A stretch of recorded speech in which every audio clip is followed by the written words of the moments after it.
নমস্কার, শিখা রান্নাঘরে আবার একটি নতুন রেসিপি নিয়ে হাজির হলাম। আশা করি ভালো লাগবে, একটু স্কিপ করবেন না, পুরোটা দেখবেন। আর এখন বসন্তকাল, আর এই সজনে ডাঁটা খুব পাওয়া যায় আর খেতেও বেশ ভালো লাগে। তাতে সর্ষে বাটা হোক আর পোস্ত বাটা হোক। আর কি করে তৈরি করলাম আমি সজনে ডাঁটা রেসিপিটা জানতে গেলে পুরোটাই দেখতে হবে। চলুন দেখে নেওয়া যাক কী করে তৈরি করলাম আমি এই সজনে ডাঁটা রেসিপিটা। প্রথমে আমি এখানে উপকরণগুলো দেখে নেব। এখানে আমি নিয়ে নিয়েছি কিছুটা সজনে ডাঁটা, কিছুটা ছোটো ছোটো করে আলু কেটে নিয়ে নিয়েছি, সর্ষের তেল, টমেটো কুচি, কালো জিরে, শুকনো লঙ্কা, লবণ, হলুদ, কাঁচা লঙ্কা, সাদা সর্ষে আর কালো সর্ষে। প্রথমে আমি এখানে কিছুটা সজনে ডাঁটা একটি ছুরির সাহায্যে ছাল ছাড়িয়ে ছোটো ছোটো করে কেটে নেব।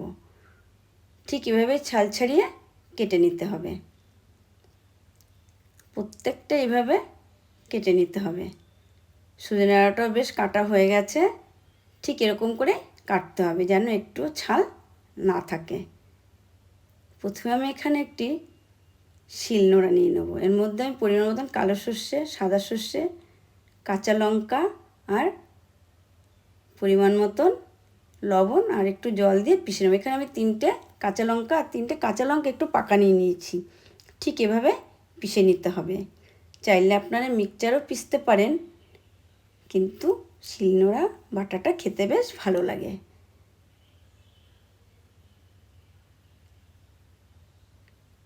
বাটনাটাও বেশ হয়ে আসছে।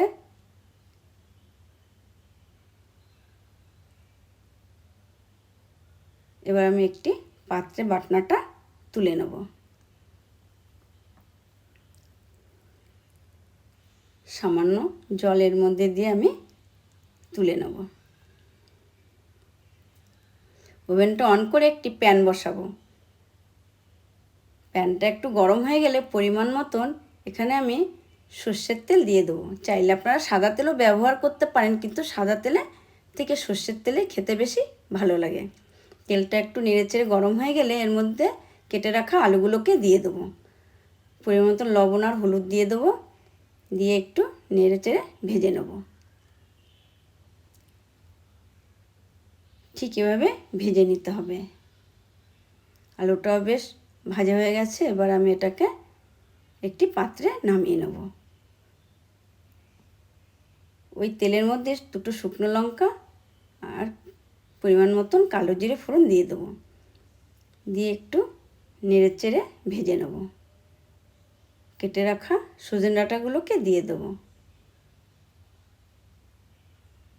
পরিমাণ মতন লবণ আর হলুদ দিয়ে দেবো, দিয়ে একটু নেড়েচেড়ে ভেজে নেব। এখানে এটা আমি বেশি ভাজবো না, একটু হালকা ভেজে নেব। বেশি ভাজলে এটা ভালো লাগবে না। ভাজাটাও বেশ হয়ে গেছে। তৈরি করা মশলাটা এবার দিয়ে দেবো, দিয়ে একটু নেড়েচেড়ে ভেজে নেব। বেশ মশলাটা কষানো হয়ে গেছে। এবার টমেটোটা দিয়ে দেবো, দিয়ে একটু নেড়ে নেব। সামান্য জল দিয়ে দেবো। এবার ভেজে রাখা আলুগুলো দিয়ে দেবো, দিয়ে একটু নেড়ে নেব। নিয়ে একটা ঢাকনা দিয়ে ঢেকে দেবো। 5-7 মিনিটের জন্য একটু ঢেকে দেবো। 5-7 মিনিট পরে আমি ঢাকনাটাকে নামিয়ে নেব,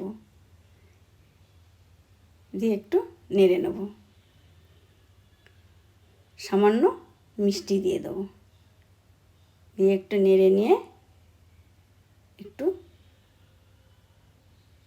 বেশ হয়ে গেছে।